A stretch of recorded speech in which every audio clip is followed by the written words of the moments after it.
Darius. Bonsoir Luc Ferry, merci Bonsoir d'être Darius. là. Dernière, évidemment, je ne voulais pas vous censurer. Luc Ferry, si certains l'ont compris comme ça, j'en suis désolé.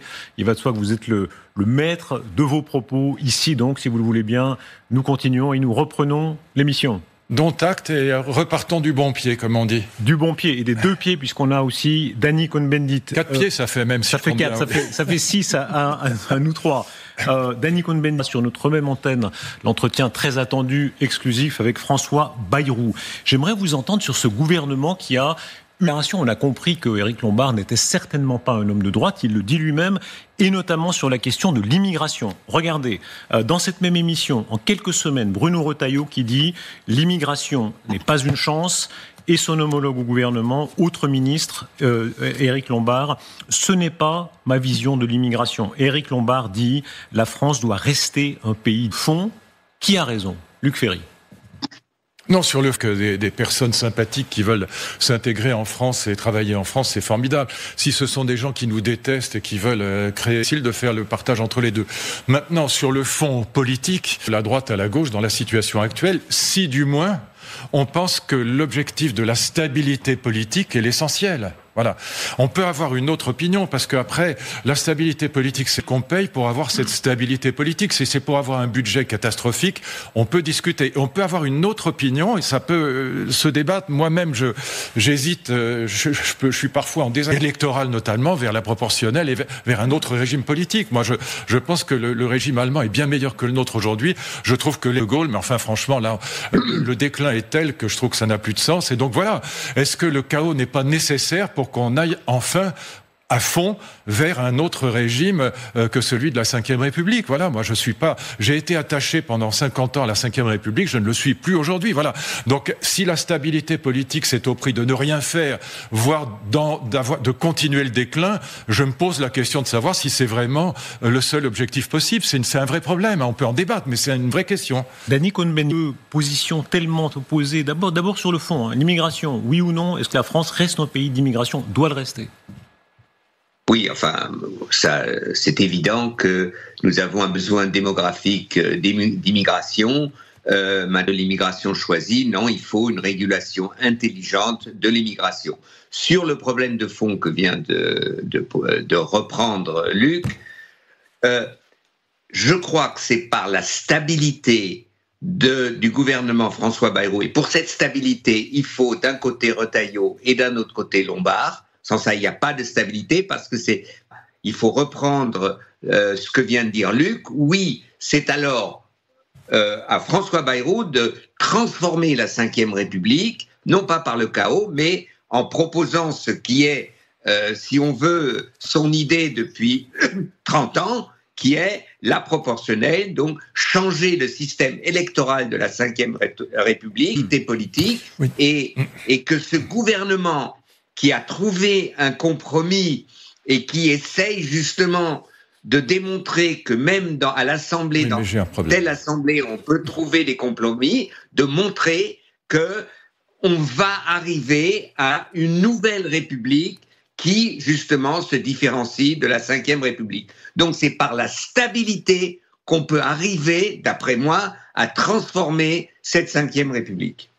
Si c'est le cas, j'en suis ravi. Évidemment, je préfère la stabilité au chaos. Si on parvient à réformer cette fichue Ve République en ayant un gouvernement qui passe le budget, qui après peut faire quelque chose, j'en serais enchanté. Simplement, François Bayrou n'a jamais démontré dans sa vie qu'il était réformateur. Il n'a jamais rien réformé de sa vie. National, il s'est rien passé pendant 5 ans. Voilà, alors qu'il y avait vraiment des choses à faire. Et moi, quand j'étais ministre, il a passé son temps 2 ans, par exemple. Et chaque fois que j'essayais de réformer, d'ailleurs, dans le sillage de Mélenchon, paradoxalement, qui avait créé le lycée des métiers, ce qui était une très bonne idée, à chaque fois que j'essayais de réformer l'enseignement professionnel, Bayrou était contre. Voilà, il disait, non, il faut pas de carrière longue, il était contre les licences pro et les masters pro. Ce qui est dingue. Voilà. Donc, c'est pour ça que je dis, si Bayrou passe le budget et qu'il y a une stabilité politique et qu'il fait des réformes, j'applaudis des 2 mains et des 2 pieds. Ce sera formidable. Mais il n'a jamais démontré dans sa vie, en 42 ans de carrière politique, qu'il ait réformé quoi que ce soit. Est-ce que c'est une suprême habileté? Il faut qu'on mette une cheville, on n'est pas m'engueuler. Cheville. Est-ce que non, il laisse Luc le faire. Non, mais beaucoup de commentateurs ont dit, vous allez voir, il va tomber, etc. En réalité, pour l'un oui. Il joue très bien, même, oui. Si vous lisez de temps en temps des journaux, Darius, j'ai fait avec le professeur Zaki Laïdi publié une tribune dans Le Monde où on dit qu'il joue et qu'il a des chances de tenir. Donc oui, il joue pas mal. Les critiques de Luc, j'y reviens pas, ça lui appartient. Il a un petit débat avec François Bayrou, malgré que François Bayrou il était très copain avec lui. Ça ne me regarde pas. Je dis pas, je suis sûr que François Bayrou va réussir. Je ne dis pas que François Bayrou est le plus extraordinaire des premiers ministres qui est arrivé à ce poste. Je suis en désaccord total. Il est d'une hypocrisie en ce moment.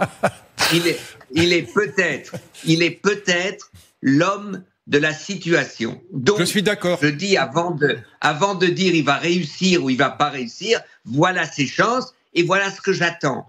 Si François Bayrou ne lance pas le débat sur la proportionnelle, eh bien, il aura échoué à mes yeux. Voilà, maintenant, attendons, Luc, c'est pas la peine de dire il va réussir, il va pas. Je suis d'accord avec toi, Dany. Non, je suis d'accord avec toi, c'est ce que je dis. Et je ne cesse de dire paradoxalement qu'à mes yeux, d'abord, c'est un homme très intelligent et très habile. Et c'est l'homme de la situation, précisément parce qu'il est capable de faire, d'aller de la droite à la gauche et de calmer tout le monde. Simplement, si c'est pour ne rien faire après, c'est pas la peine. C'est pour ça que j'ai cette hésitation. Et je dis pas que j'ai raison. Et je suis entièrement d'accord avec toi. S'il passe le budget, que c'est pour faire. Ok. Moi, je veux dire une chose. Si le budget ne passe pas, mais très compliqué, parce qu'on va vers une présidentielle avec Marine Le Pen contre Mélenchon. Si tu crois que de là va sortir des réformes nécessaires pour la France, tu n'y crois pas toi-même. Donc l'échec de Bayrou, ça ne sera pas un chaos productif à la mai 68, à la Danny Cohn-Bendit, à l'imagination au pouvoir, ça sera l'effroyable au pouvoir. Oh, l'effroyable, n'exagérons rien. Vous savez pas, moi, c'est toujours la même chose. Quand il y a eu le débat entre Hollande et Sarkozy, moi, honnêtement, j'aime beaucoup mieux, je suis beaucoup plus proche de Sarkozy que de Hollande. Mais j'étais content que Hollande soit élu parce que c'était le seul moyen de se débarrasser de la gauche. Voilà, donc je dis qu'après tout, le seul moyen de se débarrasser du Rassemblement national, c'est peut-être qu'il arrive un jour au pouvoir. Non, alors là, on n'est pas d'accord. Mais je sais qu'on n'est pas d'accord. De la manière dont tu parles un peu de François Bayrou, tu exagères. Bien engueulé, oui. Dans l'histoire, on ne peut pas dire que je suis un ami fidèle de François Bayrou, que j'ai toujours été. Non, encore une fois, maintenant, là, c'est un budget, que la France se calme, que François et que M. Lombard, et j'étais très intéressant que le ministre Lombard a parlé, qu'ils prennent langue avec les écologistes pour justement stabiliser ce qui doit être. La voix plutôt de gauche d'Éric Lombard. Un mot sur la voix de droite qui est celle de Retailleau, qu'on souhaite ou qu'on ne souhaite pas à l'arrivée au part contre cette possibilité. En tout cas, il maintient sa ligne de très grande fermeté. Illustration avec cet événement qui est très commenté aujourd'hui, cet adolescent de 14 ans qui est mort sous les coups de couteau. Tweet de Bruno Retailleau. Marquant cette fermeté, un adolescent de 14 ans est mort sous les coups de couteau de barbares, dit-il, qui voulait lui voler son téléphone repère et de l'effondrement de l'autorité. Résultat, etc. Je pense avec émotion à sa famille dévastée par la perte de leur enfant assassiné pour rien sera un chemin long et difficile. Et il continue sur le thème notamment du profond sentiment d'impunité. D'abord, est-ce que vous êtes sensible à ça ? Vous êtes sensible à l'action, à la parole de Bruno Retailleau, l'un et l'autre ? Luc. Attendez. Alors, vas-y, Dany, je te laisse. Alors, Dany. Vas-y.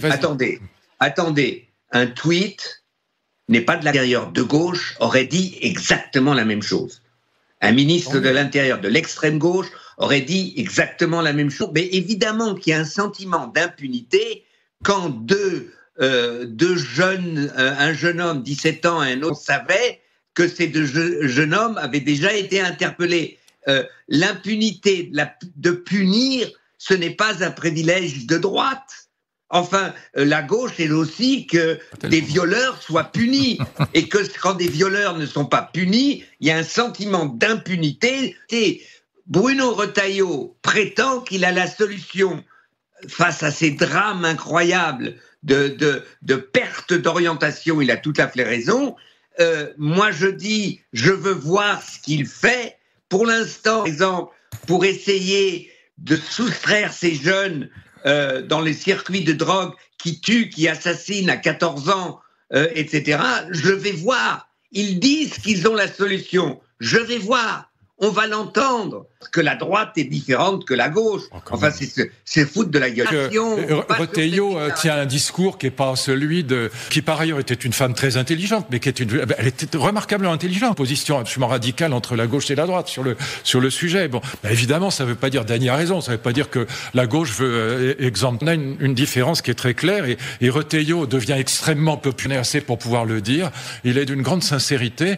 C'est d'une certaine valeur qui sont des valeurs traditionnelles, des valeurs de citation, de personnes citées, qui s'occupaient des jeunes. Et j'ai eu des longues discussions avec lui. C'était un homme extrêmement proche de cette population. C'était pas du tout, alors pour le coup, c'est pas un homme de droite, traditionnel. Bon. Mais voilà, c'est ça qui me fait... Il y a plusieurs articles qui sont sortis cette semaine dans différents médias. À 30 ou 40%, elles sont pas appliquées. Bon. Et donc, ça, c'est quand même un vrai problème. Et je pense que ce problème est lié aussi au fait qu'on n'a toujours pas compris, et ça, c'est pour moi un grand sujet, que la prison n'est pas forcément une peine adaptée. Et en plus, on n'a pas de place aujourd'hui. C'est pour ça qu'on ne met pas les gens en prison. Mais en plus, la prison n'est pour très grave, mais qui ne sont plus dangereuses. La prison n'est pas prison qui sont débordées, qui sont complètement... Il y a des taux d'occupation qui sont à 150% ou à 180%. Il faut vraiment réfléchir à la sanction, à la punition, au châtiment aujourd'hui, et arrêter de dire qu'il n'y a que la prison pour tout le monde. C'est pas vrai. Voilà. Donc il y a un vrai problème, c'est on n'applique pas les peines parce que les prisons sont archi-pleines du sujet. Mais quand même, Dany... droite-gauche, c'est pas pareil sur le sujet. Je me rappelle, oui, allez-y, Dany.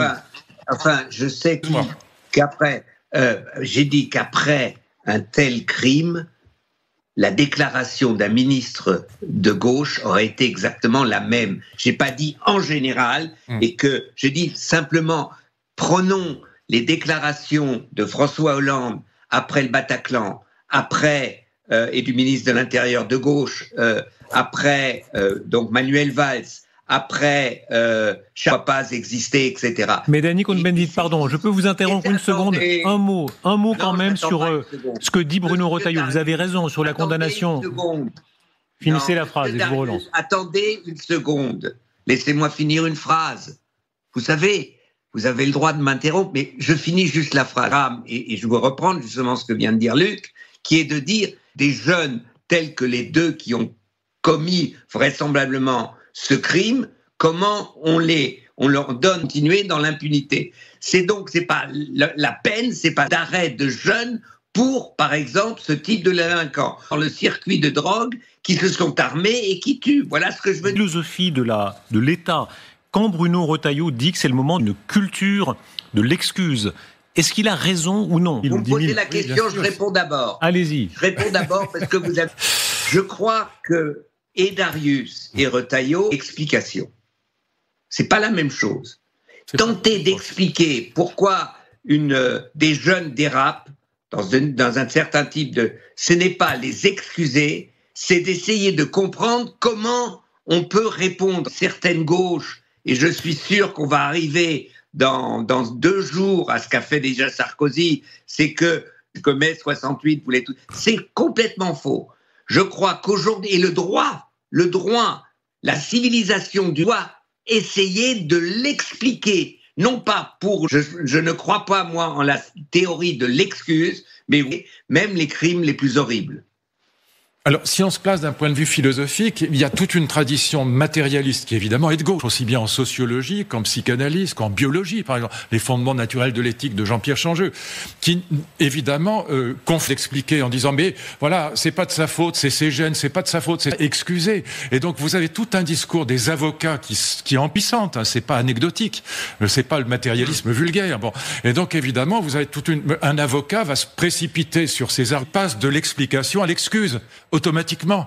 Voilà. Et donc, c'est pour ça que je dis, je citais il a raison quand il dit qu'il n'y a plus de peur et plus de honte, alors il y a un sentiment d'impunité. C'est ça que veut dire Retailleau. Si vous n'avez pas peur, Si vous dites, mais après tout, je m'en fiche, alors de toute façon, c'est une médaille, ça prouvera à tous mes copains que moi, je suis un viril, je suis fort, voilà. Et donc, voilà, il n'y a plus peur, il n'y a plus de honte, voilà. Alors, moi, je rejoins là-dessus Dany, sur le reste, on n'est pas d'accord, mais là, je le rejoins.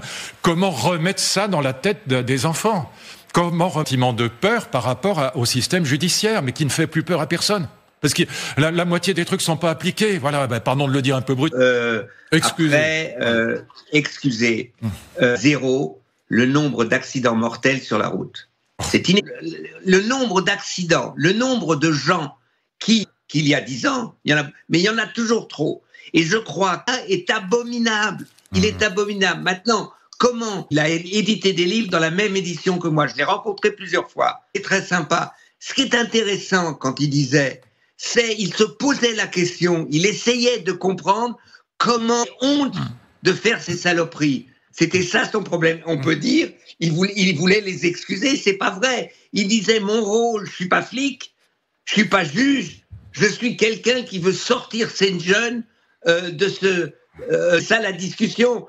Et donc, que Rataillot fasse son boulot, qu'il remette à sa manière s'il y a impunité. Et moi, je dis, on a besoin de travailleurs sociaux, on a besoin de gens qui essayent de comprendre pour essayer de sortir sur le tas ces jeunes avant qu'ils ne commettent ces crimes.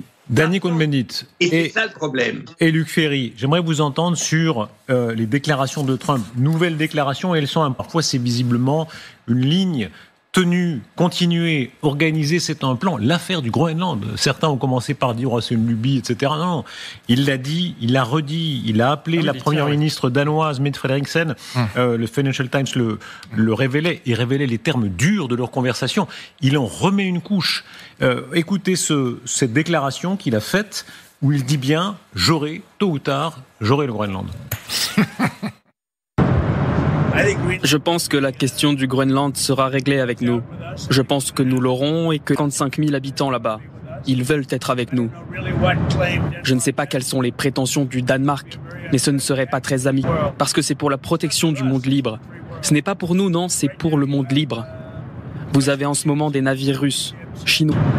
Voilà, il réitère et il argumente. Il dit, pour la protection du monde libre, il vaut mieux que le Groenland, sa puissance, etc., soit dans la main américaine que dans la main du Danemark. Oui ou non ? Non, que dans la main de la Chine, surtout, c'est à ça qu'il pense, la main de la Chine. Bon, et par ailleurs, ce qu'il dit, c'est quand même en vérité avec le Premier ministre, qui est indépendantiste, je vous le rappelle. Donc, il ne veut être ni danois, ni américain. Donc, moi, je pense que ce qui va se passer, c'est que les propositions que Trump va faire à ce Premier ministre seront, comme on dit dans la mafia, et dans les films sur la mafia, seront des propositions qu'on ne peut pas refuser. Ouais. C'est ça qui va se passer. Mais l'idée de Trump, alors moi, je suis pas un spécialiste du Groenland, bon, mais c'est Chine, voilà, bon. Maintenant, là où c'est très clair, il y a des problèmes de droit international. On va pas jouer avec le droit international en permanence. Laissons ça à Poutine. Mais il y a un problème, encore une fois, de fond, c'est que ça ne peut pas être fait par la force. Ça ne peut être fait qu'avec l'accord du Premier ministre groenlandais et des 55 000 habitants. Mais encore une fois, il est capable de leur faire des propositions qui n'ont pas intérêt à refuser. Voilà. Alléchantes. Voilà. Moi, je crois que d'abord la position de Trump, ou ce qu'il dit, il y a une chose qui est juste. Oui. Pour commencer comme ça, il ne faut pas que le Groenland tombe dans les mains de la Chine. Ben voilà. C'est ça. Donc, il y a la possibilité que Trump les États-Unis achètent les 55 000 habitants et l'autonomie en lui disant voilà je vais vous donner, et ça va pas être beaucoup d'argent par rapport à tout ce que les États-Unis peuvent donner, ou l'Union européenne, avec le Danemark, négocie quelque chose d'autre qui soit plus alléchant que ce que propose Trump. Et l'Union européenne le peut. Donc le problème, c'est... Oui, moi j'en suis persuadé, et les ministres des Finances ont commencé à discuter. Il faut que l'Union européenne ait la capacité économique, parce que c'est comme ça que ça va se jouer, à proposer quelque chose au Groenland qui nous évitera et la Chine et Trump. Why not ? L'Union européenne se réveille. Est-ce qu'on est en... Oui, ils sont en train de se réveiller. Oui, mais tu vois, le Danemark pense que c'est encore une colonie. Les mecs sont cinglés. Je veux dire, arrêtons de considérer que le Groenland est une colonie du Danemark. C'est ridicule. Non, mais voilà, il n'y a plus de colonie, Dany, c'est terminé. Oui, mais le Danemark n'a pas la possibilité de donner l'Union européenne. Je prétends, je dis pas, j'en sais rien. Je suis pas président de la Commission européenne. Je suis pas le président de l'Union européenne. Je dis simplement, je suis persuadé que l'Union européenne a la capacité économique ensemble de répondre aux propositions de Trump. Et c'est comme ça que ça s'est joué. D'accord. Et ça veut dire quoi? Attendez, l'un et l'autre? Entrer en négociation avec le président autonome du Groenland. Le Premier ministre, oui. Le Premier ministre, c'est avec lui. Écoutez, c'est simple. Luc a parlé de mafia. Alors, que va faire Trump? Trump, il va arriver, voilà, je vous donne les acheter. 100 milliards. Je dis n'importe quoi, on vous achète. Eh bien, l'Union européenne dit, voilà les perspectives, on vous donne plus. C'est comme, si vous voulez, un grand club, Mbappé, il veut aller à Madrid. Si le PSG n'est pas capable de payer plus, il en a marre du PSG, il va à Madrid. Enfin, on est un peu loin quand même. S'il est capable de garder, de lui donner autre chose, il ne va pas à Madrid. Et ben, Danny Cohn-Bendit, pardon. Le Groenland n'aille pas vers Trump. Danny, ne vous énervez pas. Bon, on ne s'énerve pas, mais Non, admettons quand même. Ne vous énervez pas. Admettons. C'est tellement simple. C'est tellement simple. Danny, Moi, c'est beaucoup plus simple que vous le croyez. Danny, c'est peut-être très simple, mais admettons qu'on vit des heures incroyables. C'est-à-dire, avant l'élection de Trump, personne ne parlait de donner, ou de vendre, ou de négocier la question du Groenland. Attendez, finis ma question. Il y a pire. Oui, il y a pire. Attendez. Il y a pire. Attendez, non, je vais vous dire. Attendez. Laissez-moi finir ma question. Il y a quelques jours, on dit Trump est fou, quoi, qu'est-ce que c'est très grave, etc. On est déjà en train de dériver. Oui. Les Européens n'ont pas réagi de façon très courageuse. Et maintenant, on commence à dire il va falloir entrer en négociation. Mais bien sûr, et même Danny a été obligé de reconnaître, mais elle ne le prend pas mal, qu'il y avait un problème chinois derrière. Et qu'il vaut mieux que le Groenland soit américain ou européen. Moi, je veux bien que Danny ait raison. Je préfère qu'il soit européen, parce qu'il y a plein de choses dans ce Groenland. Il y a des minerais, il y a des richesses exploitables. Donc l'intérêt de l'Europe, c'est de le garder, mais ça veut dire évitons que ça tombe dans les mains de la Chine et remercions Trump d'avoir soulevé le problème. Voilà, c'est tout, je ne peux pas dire autrement. Non. Oui, mais Darius, vous dites on vit des choses incroyables. On vit pire.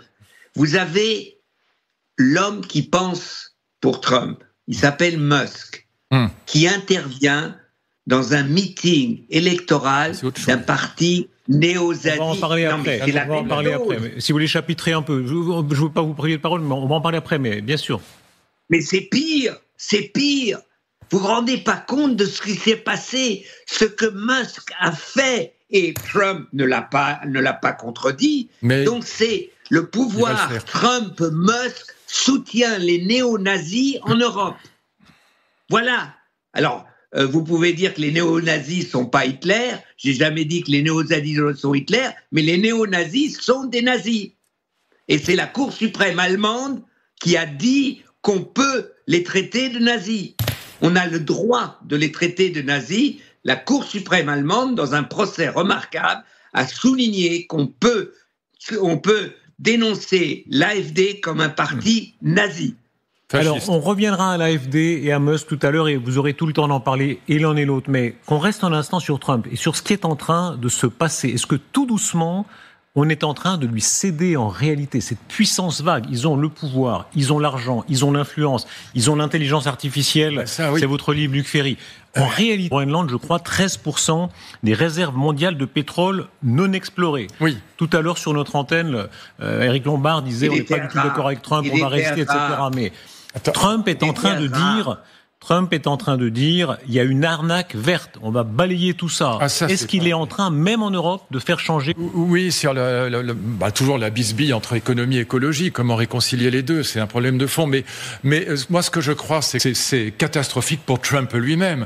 Du reste, vous savez qu'il y a une bisbille entre Trump et Musk en ce moment aussi sur la question des 500 milliards, puisque Musk s'est un peu moqué de son président.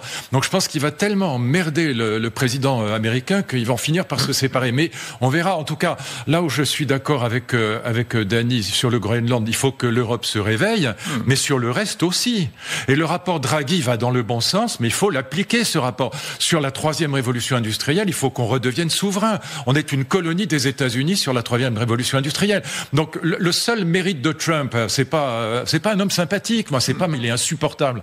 Bon, moi j'ai des copains là-bas qui sont républicains et qui détestent Trump parce qu'ils disent mais il est tellement narcissique, tellement violent, tellement menteur. Bon, voilà, et c'est vrai, on peut pas. Mais cela dit, il a un mérite énorme, c'est qu'il réveille l'Europe.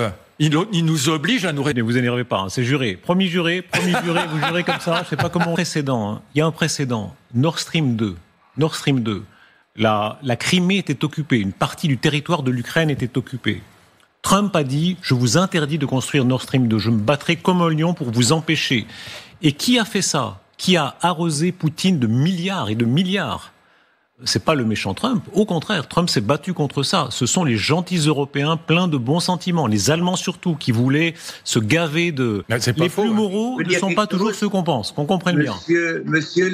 Monsieur Darius, le débatteur, je peux vous interrompre ? C'est le gouvernement de coalition Merkel social-démocrate et avant le gouvernement de coalition Merkel-libéral. L'opposition à l'époque allemande. Donc c'est pas les Allemands. La politique, c'est pas aussi la Commission européenne. Attendez, la Commission européenne, qui Madame von der Leyen vient du Parti chrétien-démocrate, qui a soutenu cette politique. Oui, la Commission, mais que l'Europe est comme pas simple. Non, c'était aujourd'hui, c'était le gaz à bon marché, de l'énergie à bon marché, et c'était aécologique. C'était aécologique. On n'a pas vu. Bon. Le problème, il est aujourd'hui. Oui, Trump nous réveille. Et quand aujourd'hui, on dit le plan Draghi, avant il y avait le plan Letta, le problème, il est que l'Allemagne doit changer. Il faut un investissement collectif des Européens qui, justement, permettent cela. La majorité ou une grande partie des pays européens sont endettés, plus ou moins. L'Allemagne moins que... Mais aujourd'hui, la seule possibilité de remettre l'Europe sur les rails, c'est un investissement européen, comme il a été fait, un endettement européen, comme il a été fait pendant la crise du Covid. Voilà exactement ce que demande M. Draghi, qui n'est pas un fou, puisqu'il était président de la Banque Centrale Européenne, qui dit « on ne pourra s'en sortir qu'en répondant aux Américains par un investissement collectif ».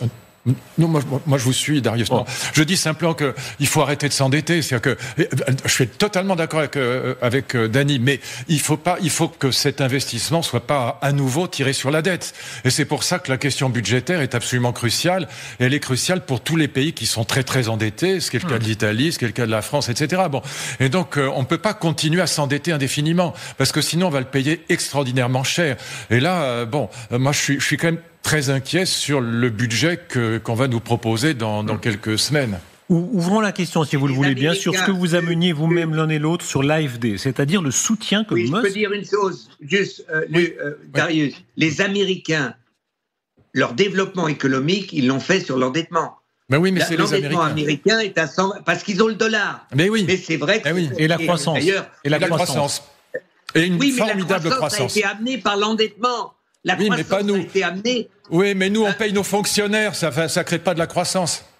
Avançons. On refera un débat et on entendra François Bayrou sur cette antenne. C'est un débat évidemment passionnant dès demain soir, ce soir de lundi. L'intervention de Musk, l'homme le plus riche du monde, un des plus influents certainement après Trump. Son intervention à l'AfD, c'était dans la ville de Halle en Allemagne, Dany Cohn-Bendit. Écoutez-le, qui cette fois franchit vraiment le Rubicon. Il va plus loin que cette espèce d'échange. Alors, il soutenait déjà l'AfD, mais l'épisode précédent, c'était l'échange avec Madame Weidel, la représentante du parti d'extrême droite, l'AfD. Là, il va plus loin. Il appelle à voter l'AfD. Il dit l'AfD est l'espoir pour l'Allemagne et pour l'Europe. Écoutez cette séquence. Je suis très enthousiaste pour l'AfD et je pense que vous êtes vraiment le meilleur pour l'Allemagne.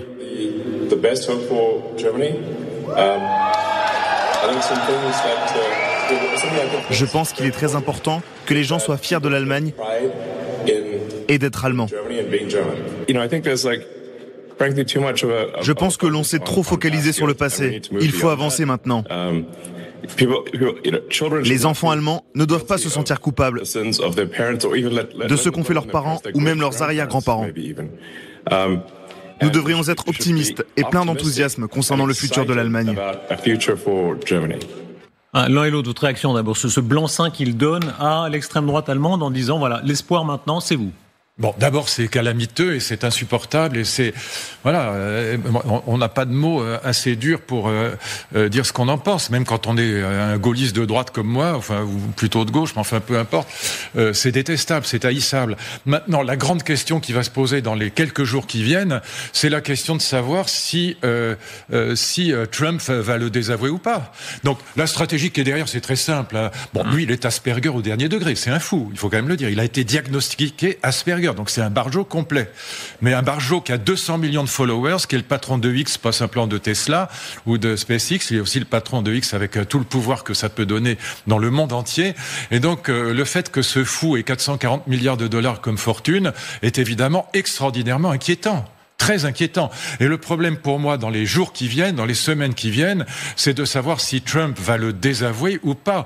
Autrement dit, et ça je sais pas, est-ce que c'est une stratégie concertée avec Trump ou est-ce que c'est une catastrophe pour Trump ? Moi je pense que c'est une catastrophe pour Trump. Mais bon, si je me trompe, ça veut dire que Trump est d'accord avec lui. Alors là, c'est vraiment très inquiétant, oui.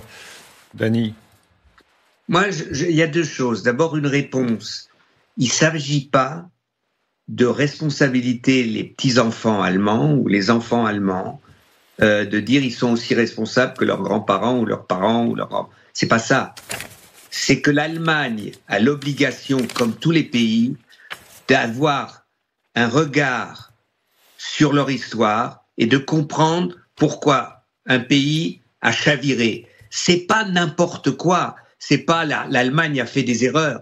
Comment ce pays qui était de la civilisation européenne, quand on prend les années 20 et les années arrivées, à la Shoah, à arriver au camp de concentration, pour les juifs, pour les tziganes, pour les homosexuels, pour les opposants. Je veux dire, de comprendre. Et demain, c'est 80 ans de la libération d'Auschwitz.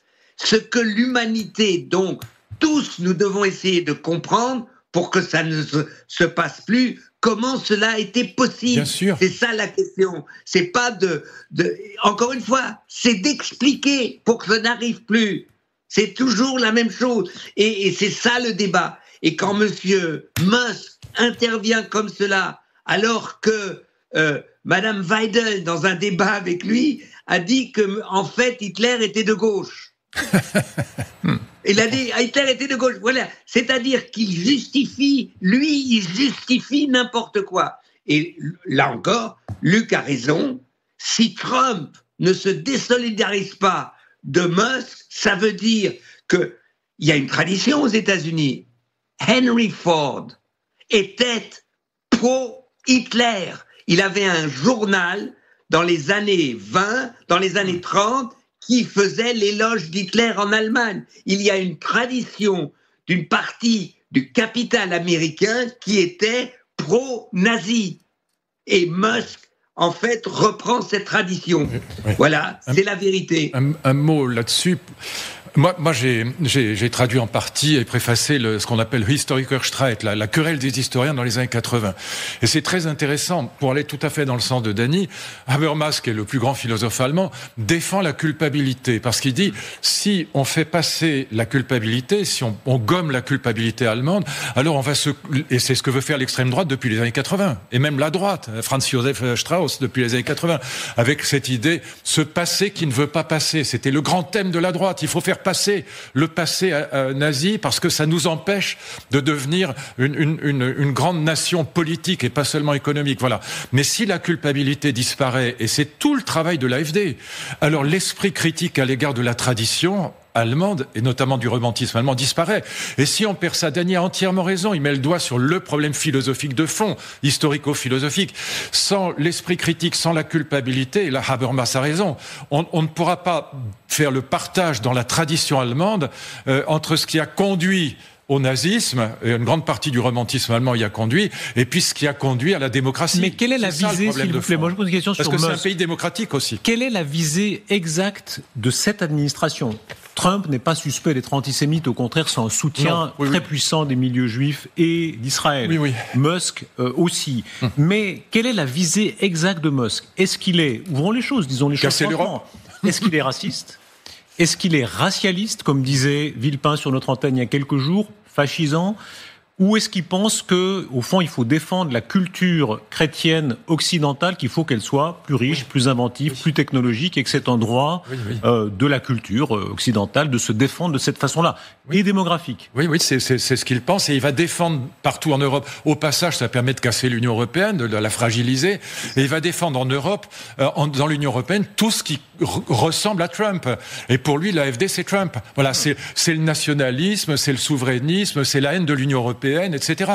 Et en plus, si on peut être légèrement racialiste au passage, ça fait pas de mal. Voilà. Et donc, il va défendre en Europe tout ce qui ressemble à Trump, et il va en même temps en profiter pour déstabiliser l'Europe. Le deuxième ennemi, c'est l'Union européenne. Et pardon de le dire, évidemment que Joe Biden n'aurait jamais fait ça. Ça va des États-Unis, que ce soit les démocrates ou que ce soit les Américains. Pardon, les républicains, je veux dire. Dany? Oui, moi je crois qu'il faut comprendre. Il y a une idée impérialiste de l'Amérique. Et l'Amérique, par exemple, ne serait pas intervenue pendant la Deuxième Guerre mondiale s'il n'y avait pas eu l'attaque des Japonais, du Japon. Mais cet impérialisme, moi je suis un enfant de Roosevelt. C'est-à-dire qu'il y a eu une prise de conscience de Roosevelt, une prise de conscience qui a été lente, qui a permis l'intervention des Américains en Europe. Après, Wilson l'avait déjà fait, Première Guerre mondiale. C'est-à-dire qu'ils avaient compris que le rôle de l'Amérique, c'était organiser la défense des démocraties. Et ils ont risqué la vie de 100 000 ou plus de 100 000 jeunes Américains qui ont débarqué sur les plages européennes pour sauver l'Europe. Et c'est cela. Si vous voulez comprendre, enfin moi, ma compréhension avec Musk et avec Trump, eh bien les Américains ne seraient pas venus sauver l'Europe. L'un et l'autre, s'il vous plaît. 5 secondes là-dessus. C'est pas America Great Again, c'est Only America. Non, 5 secondes. N'oublie pas, Dany, une chose, 5 secondes. Roosevelt aimait beaucoup mieux Pétain que De Gaulle. N'oublie jamais ça.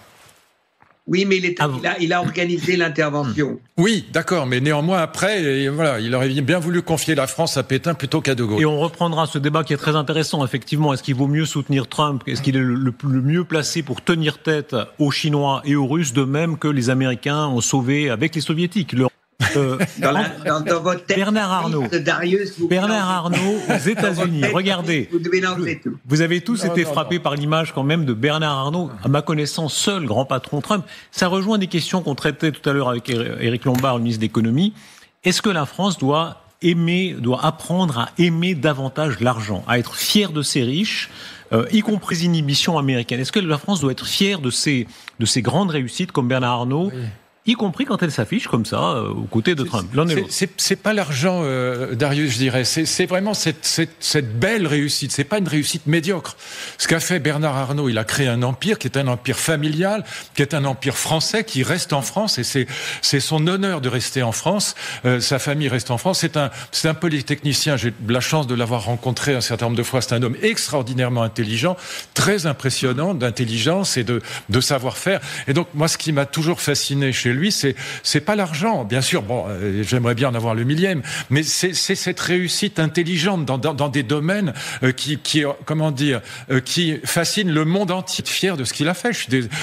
C'est vraiment. Et donc, oui, je pense que les Français sont à gauche, pardon de le dire, Dany, mais sont quand même stupides de ne pas admirer ça, de pas valoriser ça. C'est une merveille qu'on ait quelqu'un qui crée des milliers d'emplois en plus, même sur le plan social. D'abord, il paye très bien ses salariés, mais qui crée des millions d'emplois dans le monde. Voilà, donc bravo. Je veux dire, que cette gauche déteste ça me rend malade, et qu'on passe son temps à l'emmerder parce qu'il prend un avion privé alors qu'il peut pas faire autrement, évidemment. Il est sous protection permanente. Voilà. Mais tout ça, voilà, c'est là que j'aime pas la gauche, quoi. Il y a rien à faire. Dany.